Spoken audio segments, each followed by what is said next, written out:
السلام علیکم۔ آج ہم ایک بہت ہی اہم بنیادی اسلامی تصور پر بات کر رہے ہیں، وحی۔ اور اس گفتگو کی بنیاد مولانا سید ابوالعلا مودودی کی سیرت سرور عالم کے وہ حصے ہیں جو ہمیں ایک آڈیو بک سے ملے ہیں۔ تو کوشش یہ ہوگی کہ ہم سمجھیں وحی کا اصل مطلب کیا ہے، اس کی کتنی قسمیں ہیں اور اس کے کیا معنی ہے، خاص طور پر مولانا مودودی کی وضاحت کی روشنی میں۔ اچھا، تو شروع وہیں سے کرتے ہیں جہاں شاید سب سے زیادہ دلچسپی ہو۔ عام طور پر ہم سمجھتے ہیں وحی مطلب انبیاء، کیا یہ بس اتنا ہی ہے؟ جی، یہ بہت اہم سوال ہے شروع کرنے کے لیے۔ سیرت سرور عالم میں یہ بات واضح کی گئی ہے کہ قرآن میں وحی صرف نبیوں کے لیے نہیں آیا۔ اس کا جو لفظی مطلب ہے نا، وہ ہے کوئی خفیہ اشارہ کرنا، دل میں بات ڈالنا یا چھپے طریقے سے کچھ کہنا۔ اور اس معنی میں یہ لفظ قرآن میں بہت جگہ استعمال ہوا ہے۔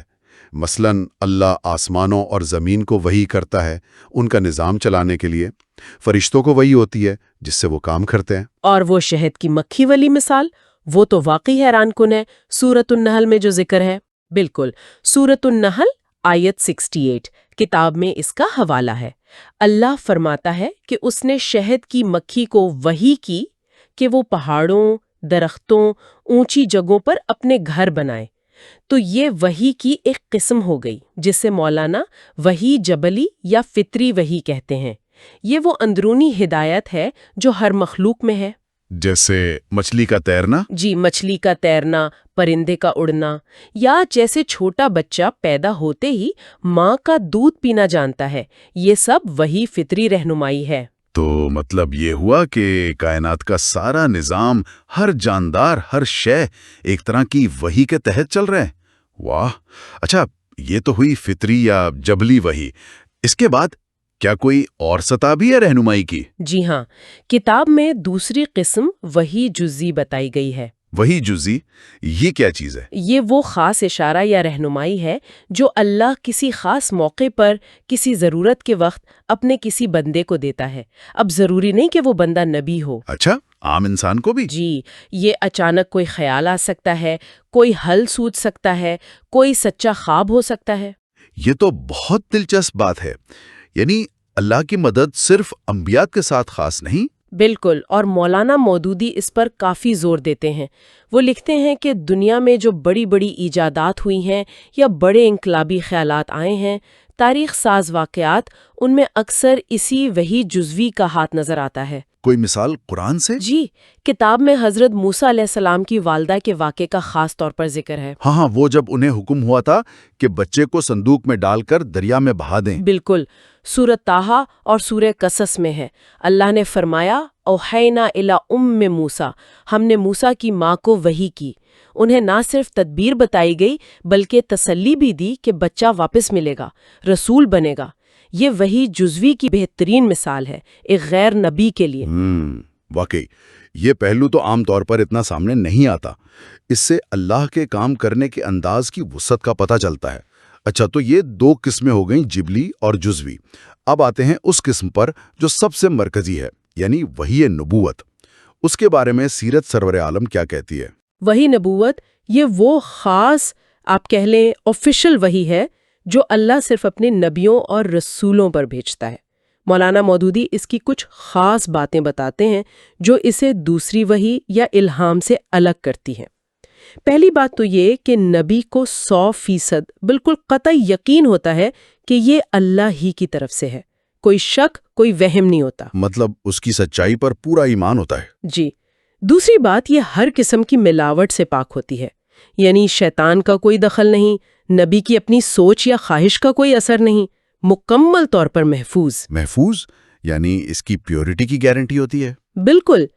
تیسری بات، اس وحی کو ماننا، اس پر ایمان لانا اور اسے دوسروں تک پہنچانا، یہ نبی پر فرض ہوتا ہے، اور جن تک پہنچے ان پر عمل کرنا لازم۔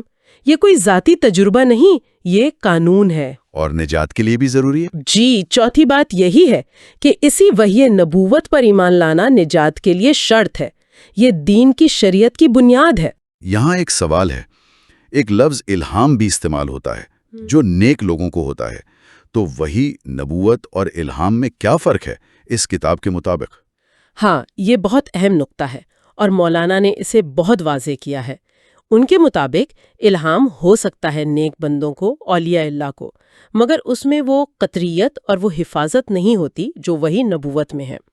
الہام میں غلطی کا یا شیطانی اثر کا یا نفس کے دھوکے کا امکان رہتا ہے، اس لیے الہام کو پرکھنے کا معیار ہمیشہ وہی نبوت ہی ہوگی، یعنی قرآن اور سنت۔ الہام خود بخود حجت یا قانون نہیں بن سکتا۔ یہ بہت اہم وضاحت ہے تاکہ لوگ ہدایت کے ذرائع میں گڑبڑ نہ کریں۔ اچھا، یہ وہی نبوت انبیاء تک پہنچتی کیسے تھی؟ کیا اس کے طریقے بھی بتائے گئے ہیں؟ جی، قرآن خود بتاتا ہے۔ سیرت سرور عالم میں سورۃ الشورى کی آیت 51 کا حوالہ ہے۔ اس آیت میں 3 طریقے بتائے گئے ہیں۔ اللہ کسی انسان سے یا تو براہ راست وحی کرتا ہے، جیسے دل میں بات ڈال دی، یا پردے کے پیچھے سے بات کرتا ہے، جیسے حضرت موسیٰ علیہ السلام سے کوہ طور پر، یا پھر وہ ایک رسول یعنی فرشتہ بھیجتا ہے جو اللہ کے حکم سے اس کا پیغام نبی تک پہنچاتا ہے، زیادہ تر حضرت جبرائیل علیہ السلام۔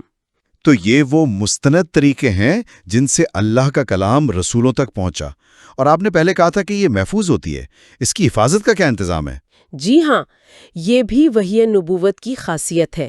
سورۃ الجن کی آیات 27 اور 28 کا حوالہ دیا گیا ہے۔ مفہوم یہ ہے کہ اللہ اپنے رسولوں کے آگے پیچھے محافظ لگا دیتا ہے تاکہ وہ جان لے کہ انہوں نے رب کا پیغام پہنچا دیا ہے اور اللہ ہر چیز پر نگران ہے۔ تو اللہ نے خود اس کے پہنچنے اور محفوظ رہنے کا ذمہ لیا ہے۔ اسی سلسلے میں ایک اور بات کتاب میں ہے، انبیاء کے خوابوں کی، سچے خواب۔ اچھا، انبیاء کے خواب بھی وہی ہوتے ہیں، جیسے حضرت ابراہیم؟ بالکل۔ حضرت ابراہیم علیہ السلام کا خواب میں بیٹے کو ذبح کرنے کا حکم دیکھنا، یہ سورۃ الصافات میں ہے۔